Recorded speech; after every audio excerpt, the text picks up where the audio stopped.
Iran যুদ্ধে জড়াবে না দক্ষিণ কোরিয়া, ক্ষুব্ধ ট্রাম্প। গাজা ইস্যুতে হামাস নেতাদের সঙ্গে ট্রাম্পের জামাতার বৈঠক। হাঙ্গেরিতে তীর্থযাত্রীবাহী বাস দুর্ঘটনায় নিহত 12। ইন্দোনেশিয়ায় আবারও পরপর দুটি ভূমিকম্প। তীব্র গরমে ইউরোপে 16,000-এর বেশি মানুষের মৃত্যু। আমন্ত্রণ জানাচ্ছি বাংলাদেশ প্রতিদিনের বিশ্ব সংবাদে। সাথে আছে আমি প্রমিতি কিবরিয়া ইসলাম। এতক্ষণ শুনছিলেন সংবাদ শিরোনাম, এবারে বিস্তারিত।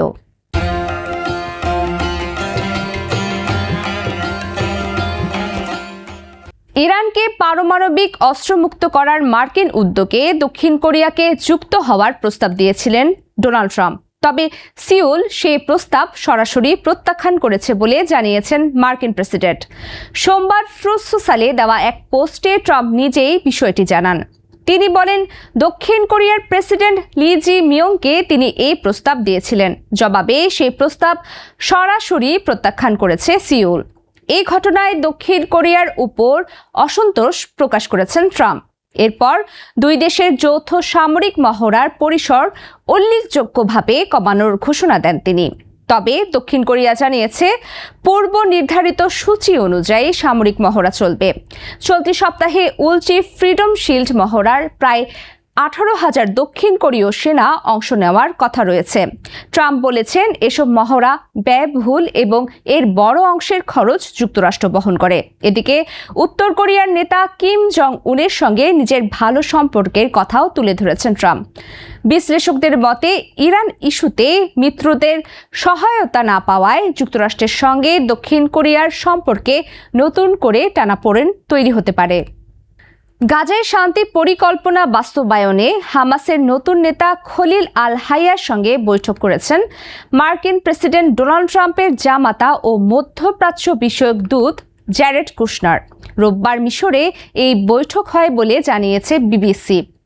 গত বছরের যুদ্ধবিরতির পর এটি তাদের মধ্যে সবচেয়ে উচ্চ পর্যায়ের সরাসরি আলোচনা।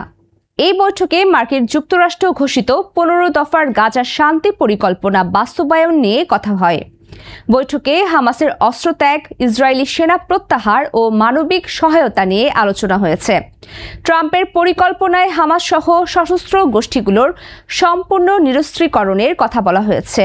এতে ইসরায়েলি সেনা প্রত্যাহার এবং নতুন বেসামরিক ফিলিস্তিনি প্রশাসনের অধীনে গাজা পুনর্গঠনের প্রস্তাবও রয়েছে।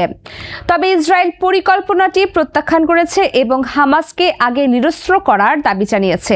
এ নিয়ে মিশর, কাতার, তুরস্ক, সৌদি আরব সহ 8টি মুসলিম দেশ উদ্বেগ জানিয়েছে।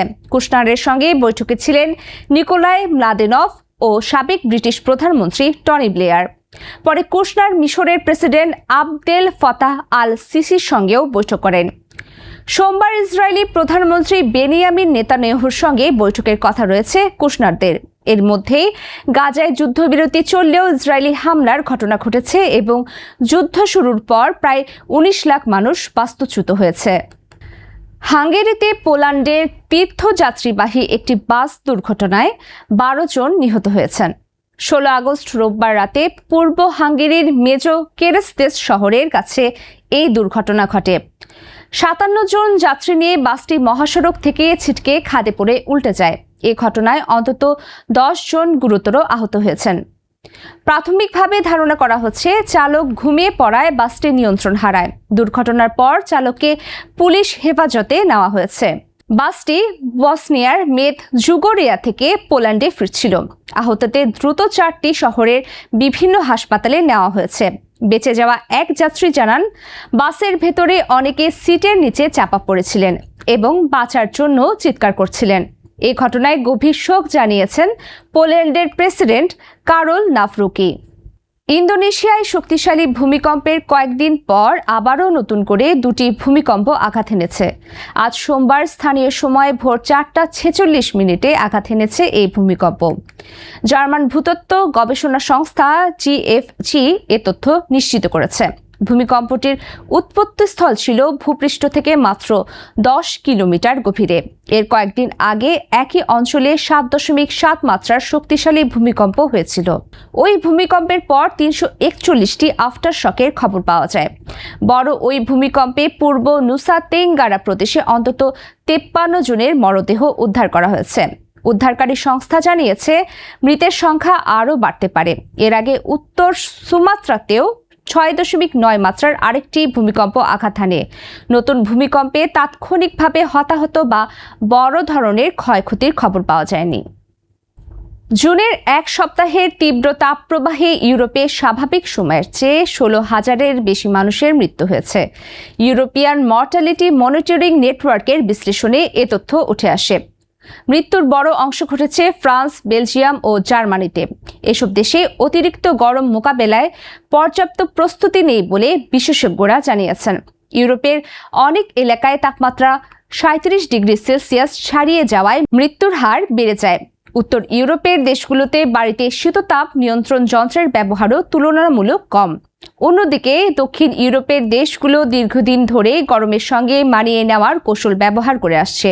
তীব্র গরমে নদ নদীর পানি কমে যাওয়ার পাশাপাশি বিভিন্ন এলাকায় বড় ধরনের দাবানলও ছড়িয়ে পড়েছে। যুক্তরাজ্য ও ফ্রান্সে আবারও তাপমাত্রা 35 ডিগ্রি সেলসিয়াসের কাছাকাছি যাওয়ার সতর্কতা জারি হয়েছে।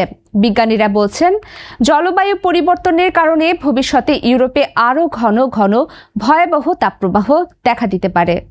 এই ছিল আজকের বাংলাদেশ প্রতিদিনের বিশ্ব সংবাদ। সবশেষ খবর জানতে চোখ রাখুন বাংলাদেশ প্রতিদিন ফেসবুক পেজ ও ইউটিউব চ্যানেলে।